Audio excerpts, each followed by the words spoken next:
Toda empresa diz que tem uma estratégia, mas se a gente faz, né, uma pergunta simples e até um pouco desconfortável, né, de o que elas decidiram não fazer, normalmente, quando eu faço essa pergunta, né, o silêncio aparece. Esse silêncio, ele diz muito. Eu já estive, né, em reuniões de diretoria onde saímos, né, com 50 prioridades. Eu senti um peso, no estômago, né, sabendo que o time ia literalmente colapsar. Foi aí que entendi, a angústia de escolher o que cortar é o primeiro sinal de que você realmente está fazendo, e criando, né, uma estratégia. Porque a maioria das organizações fala de estratégia como, digamos, visão inspiradora, propósito bem escrito, objetivos ambiciosos, mas a estratégia, ela não começa aí. Eu sou Luísa Metzger, trabalho com gestão de projetos, portfólio e PMO em contextos reais de decisão. Neste canal, o foco não é ferramenta nem teoria solta. É como a gestão conecta estratégia, execução e pessoas. Esta série de vídeos é sobre business strategy, ou estratégia do negócio, pensada para profissionais que querem clareza para decidir melhor, não apenas executar tarefas.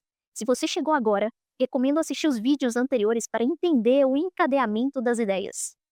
E o grande problema, né, é que a gente confunde estratégia com coisas importantes, mas que não necessariamente são estratégia. Missão, visão, valores, eles ajudam a dar identidade para a empresa, para o negócio. Matriz SWOT, ela ajuda a entender o contexto. As OKRs, ou OKRs, né, ajudam a direcionar os esforços. Planos de ações ajudam a organizar a execução. E tudo isso, ele pode vir antes ou depois da estratégia. Mas estratégia de verdade, né, ela começa quando você aceita uma coisa muito básica: não dá para fazer tudo. E mais do que isso, né, não dá para competir bem em tudo ao mesmo tempo. E aqui, né, eu vou resgatar um ponto central do pensamento de Michael Porter, uma das referências aí no tema de estratégia. Porter define estratégia como a criação de uma vantagem competitiva sustentável. E isso faz toda a diferença, sabe? Porque a estratégia, ela literalmente, ela deixa de ser uma lista, né, de iniciativas ou um conjunto, né, de boas intenções e passa a ser a resposta, né, para uma pergunta muito concreta: por que o cliente escolheria você e não o seu concorrente? E essa vantagem, ela só existe quando você faz escolhas claras, que sustenta, né, os trade-offs, ou seja, o que você não vai fazer, e se posiciona de forma coerente no mercado. É por isso, né, que Potter fala das 5 forças, não como um exercício acadêmico, digamos assim, mas como uma forma de entender onde o lucro do negócio é pressionado, né. Concorrentes, clientes, fornecedores, substitutos, sejam serviços ou produtos.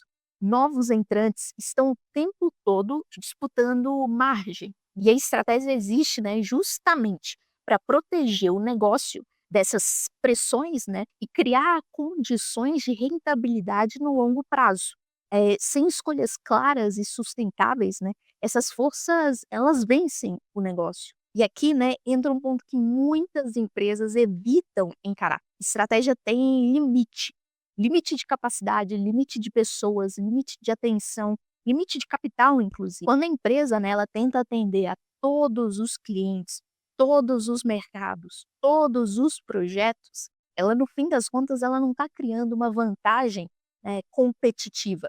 Ela está, na realidade, diluindo os esforços. E esforço diluído raramente vira um lucro sustentável. Estratégia, no fundo, né, é um mecanismo de proteção.